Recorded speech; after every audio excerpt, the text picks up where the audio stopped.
Hello friends, welcome back to my channel. आज मैं आपके सामने एक बहुत ही यूनिक और हाईली इफ़ेक्टिव स्ट्रैटेजी मैं आपके साथ शेयर करना चाहता हूँ। ये है वन बार स्ट्रैटेजी।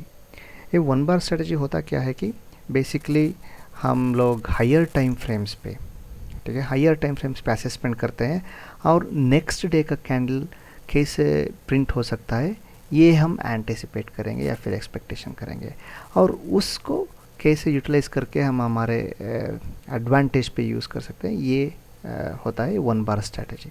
चलिए मैं आपको थोड़ा डिटेल में बताता हूँ ये स्ट्रैटेजी होता क्या है। बाय द वे मैं फायर्स में यूज़ करता हूँ चार्ट्स, जो बहुत ही अच्छा चार्टिंग सॉफ्टवेयर है। अगर आप उस पर अकाउंट ओपन करना चाहते हैं तो डिस्क्रिप्शन बॉक्स में लिंक है, जो मेरा रेफरल आईडी है। अगर आप उस लिंक से थ्रू अकाउंट ओपन करते हैं तो आपको एक्सक्लूसिव वीडियोस भी मैं आपको ईमेल कर देता हूँ टाइम पे। वो भी रेगुलर वीडियोस आता रहता है, तो और भी डिटेल्ड होता है, ठीक है, तो जो आपको काफ़ी हेल्पफुल हो सकता है। Just it's like a reward for you for subscribing through me. Okay, तो चलिए इस स्ट्रैटेजी के बारे में देखते हैं। ये स्ट्रैटेजी, सबसे पहले मैं थोड़ा वाइट बोर्ड को ले लेता हूँ इधर। ये वाइट बोर्ड ले लेता हूँ, ठीक है।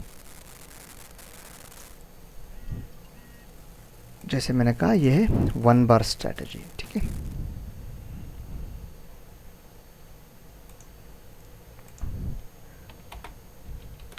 वन बार स्ट्रैटेजी मैं थोड़ा स्लोली बताता हूँ आपको, ताकि बिगिनर्स को भी आसान हो जाए ये समझने के लिए। अगर कुछ कन्फ्यूजन है तो दोबारा वीडियो को रिवाइंड करके देख लीजिए और ये कॉन्सेप्ट को पूरी तरह से समझ लीजिए, ठीक है। सबसे पहले हर एक को एड्ज चाहिए मार्केट में, जो कंटिन्यूसली प्रॉफिटेबल होने के लिए, ठीक है। ये आपको उस टाइप का एड्ज देता है जो हाईली इफ़ेक्टिव है।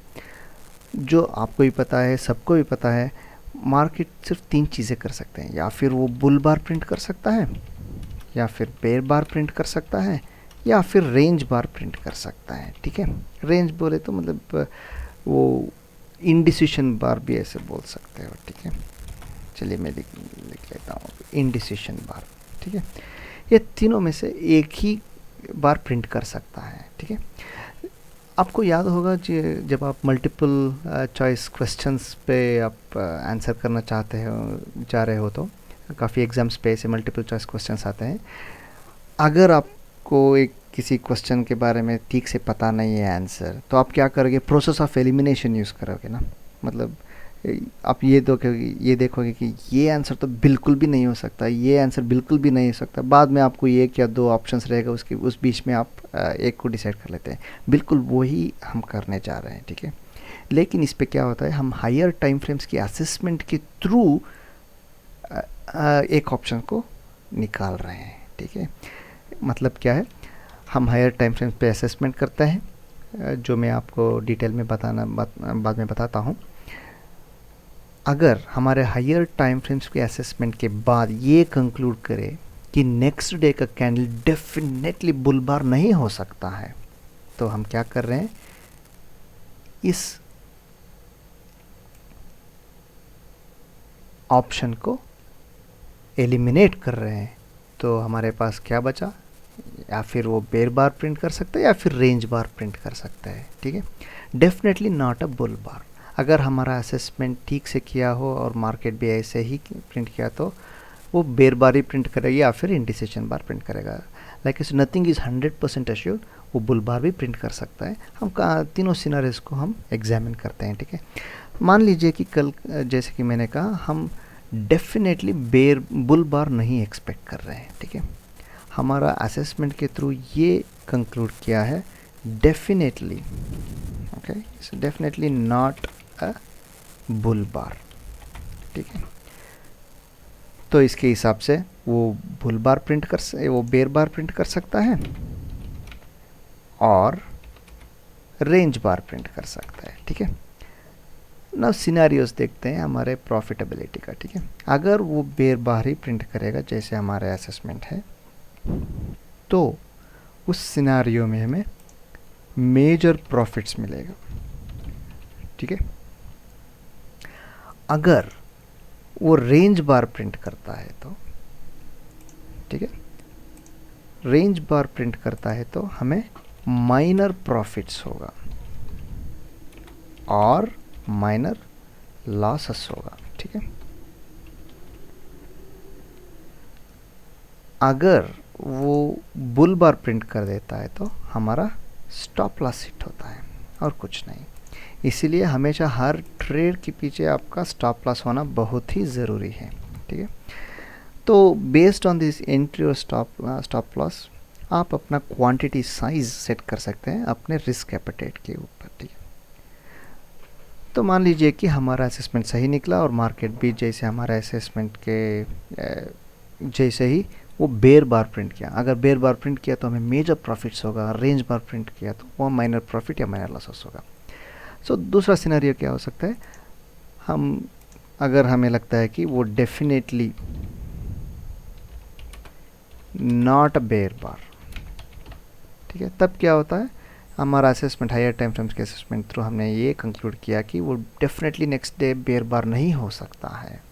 हमने वो एक प्रोबेबिलिटी को हमने एलिमिनेट किया है।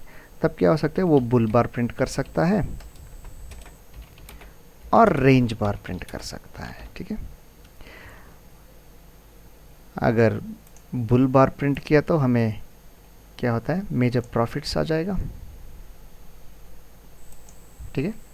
अगर रेंज बार प्रिंट होता है तो हमें माइनर प्रॉफिट माइनर लॉस होगा, ठीक है। अगर वो बेयर बार प्रिंट करता है तो हमारा स्टॉप लॉस हिट होगा।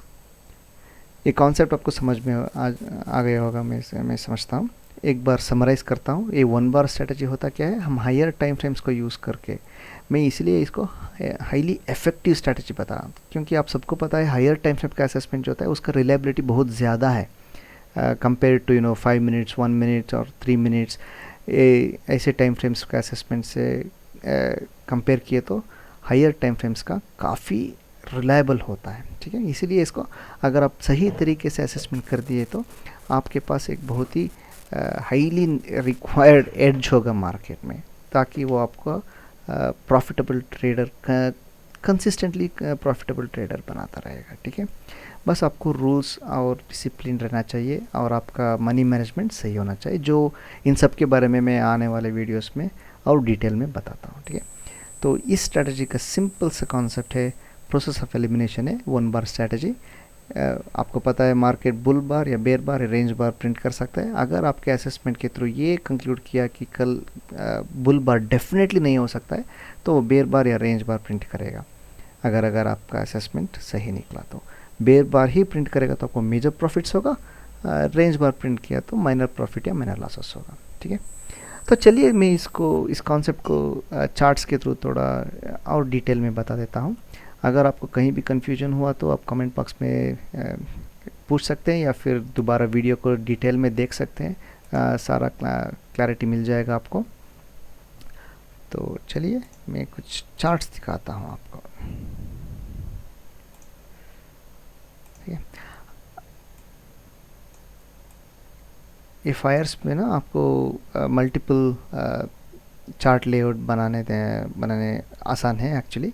मैं आप देख सकते हैं इधर ये मंथली चार्ट का टाइम फ्रेम का है, ये डेली का है, ये वीकली का है और ये 15 मिनट्स का है जो मेरा एंट्री टाइम फ्रेम है, ठीक है।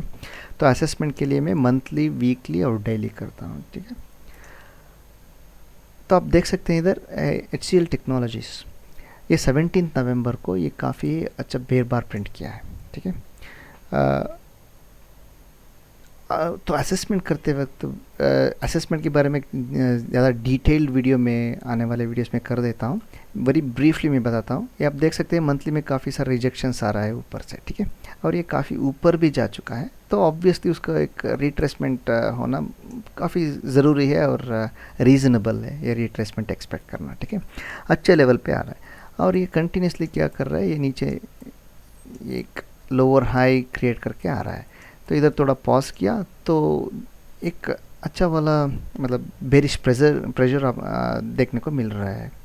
तो 18 नवंबर को मैं क्या कर रहा हूँ, मैं डेफिनेटली बुल बार नहीं एक्सपेक्ट कर रहा हूँ, ठीक है। मैंने एक को निकाल दिया, एक प्रोबेबिलिटी को निकाल दिया, तो सिर्फ 2 बाकी है। या फिर वो बेयर बार प्रिंट करेगा या फिर इंडिसिशन या रेंज बार प्रिंट करेगा। अगर बेयर बार प्रिंट करेगा तो मुझे मेजर प्रॉफिट्स होगा, एक बहुत ही तगड़ा प्रॉफिट होगा। अगर रेंज बार होता है तो माइनर प्रॉफिट या माइनर लॉसेस होगा। अगर वो बुल बार ही प्रिंट कर देता है तो मेरा स्टॉप लॉस हिट हो जाएगा। ठीक है, बस यही है। तो चलिए देखते हैं एंट्री कैसे लेते हैं। देखिए, ये दो तरह का एंट्री ले सकते हैं आप। एक जो है जो आज का क्लोजिंग है अराउंड 815, उस पर जब कल खुलेगा मार्केट आप 815 पे शॉर्ट कर सकते हो डायरेक्टली और पूरा दिन तक वेट कर सकते हो। ठीक है, अगर आप ऑफिस जाते हो या फिर बिजी रहते हो, कंप्यूटर के सामने नहीं रह सकते हो, तो ऐसे ऑर्डर्स प्लेस करके आप जा सकते हो, जो end of the day automatically आपका ब्रोकर स्क्वायर ऑफ कर देगा। ठीक है, और दूसरा टाइप है जो मैं फुल टाइम प्रोफेशनल ट्रेडर हूँ, तो मैं कंप्यूटर के सामने रहता हूँ। मैं क्या करता हूँ, मेरा एंट्रीज जो है मैं थोड़ा ऑप्टिमाइज़ करता हूँ। ये जो 15 मिनट्स में मैंने लगाया है वो सपोर्ट रेजिस्टेंस के बेसिस पर, अगर प्राइस इस जोन पे आएगा, जब भी इस जोन पे आएगा मैं एक्चुअली एंट्री लेता हूँ। ठीक है, उस टाइम पे मैं शॉर्ट लेता हूँ। तो शॉर्ट करके उसके बाद मैं मार्केट के सामने रहता हूँ, तो फिर मैं देखते जब चाहे तब एग्ज़िट हो जाता हूँ। ठीक है, नहीं तो आप पूरा एंड ऑफ द डे तक वेट कर सकते हैं, उसके बाद ही आपको क्लोज कर सकते हो। ये है इसका स्ट्रैटेजी। ठीक है, ये HCL टेक्नोलॉजीज हो गया। देखते हैं कल 18 नवंबर को क्या होता है। ठीक है, तो एक और एग्जांपल देख लेते हैं ताकि आपको और थोड़ा क्लैरिटी मिल जाए। ठीक है, ये है हीरो मोटोकॉर्प। आप देख सकते हैं इधर आज काफ़ी ही अच्छा बेरिश प्रेशर देखने को मिला है इधर। ठीक है, तो ये नीचे आया और इधर ऊपर गया और ये नीचे आने की कोशिश कर रहा है। ये एक सपोर्ट जोन भी इधर है, वैसे ये आपको याद रखना चाहिए। ये क्यों आपको पता रहना चाहिए, ताकि आपको एंट्री पता चले और आपका टारगेट क्या एक्सपेक्ट कर सकते हो वो आपको पता चले। जब भी आपका सपोर्ट जब आ रहा है उससे पहले आप एग्ज़िट हो जाना बेहतर रहेगा। ठीक है, तो इसमें क्या है, ये वीकली में भी क्या हो रहा है, ये अच्छा खासा डाउनवर्ड प्रेशर इधर देखने को मिला और थोड़ा ऊपर गया और अभी फिर से नीचे आने की कोशिश कर रहा है। तो मैं क्या कह रहा हूँ, ये शायद ही एक अच्छा सपोर्ट बन सकता है, इसलिए मैं क्या कर रहा हूँ, मैं अपना एंट्रीज जो है मैं ऑप्टिमाइज़ करना चाहता हूँ। कल जो मैं देख रहा हूँ, अगर प्राइस इधर आने के बाद कुछ सेलिंग प्रेशर देखने को मिला तो मैं इधर शॉर्ट करूँगा। अगर इधर से सीधा ऊपर ही चला गया, ठीक है, जो हो सकता है वैसे भी, तो मैं नेक्स्ट लेवल, इस लेवल पे सेलिंग करना पसंद करूँगा। जो भी हो, मैं कल जो है वो बुल बार नहीं एक्सपेक्ट कर रहा हूँ। मेरा एंटिसिपेशन क्या है, बेयर बार है, या फिर मार्केट अगर बेयर बार प्रिंट करता है तो मैं जब प्रॉफिट्स मिलेगा, रेंज बार प्रिंट कर सकता है तो मैं करता है तो मैं माइनर प्रॉफिट या माइनर लॉस हो सका, और मेरा स्टॉप लॉस जो है इसके ऊपर रहेगा, समझो इधर कहीं होगा। अगर ऊपर ही जाते तो ऑब्वियसली वो बुल बार प्रिंट करेगा और मेरा स्टॉप लॉस हिट हो जाएगा। ठीक है, बस उतना ही है। और मैं अपना रिस्क को मैनेज करता हूँ बेसिकली। अगर स्टॉप लॉस हिट होता है तो मान लीजिए कि आपका पर ट्रेड का रिस्क जो है 5000 का है, तो वो 5000 हिट हो जाएगा, बस उतना ही है। तो इसके हिसाब से आपको क्वांटिटी साइजिंग का ध्यान रखना चाहिए। ये है इसका स्ट्रेटजी। अगर कुछ डाउट्स है तो दोबारा वीडियो को देखिए, और भी कुछ डाउट्स है तो कमेंट सेक्शन पे लिख दीजिए, मैं जितना हो सके मैं आंसर कर लेता हूँ। ठीक है, I hope you like this video. Please subscribe and give me a thumbs up, so that keeps me motivated to put you a lot more videos, educational videos like this. Thank you.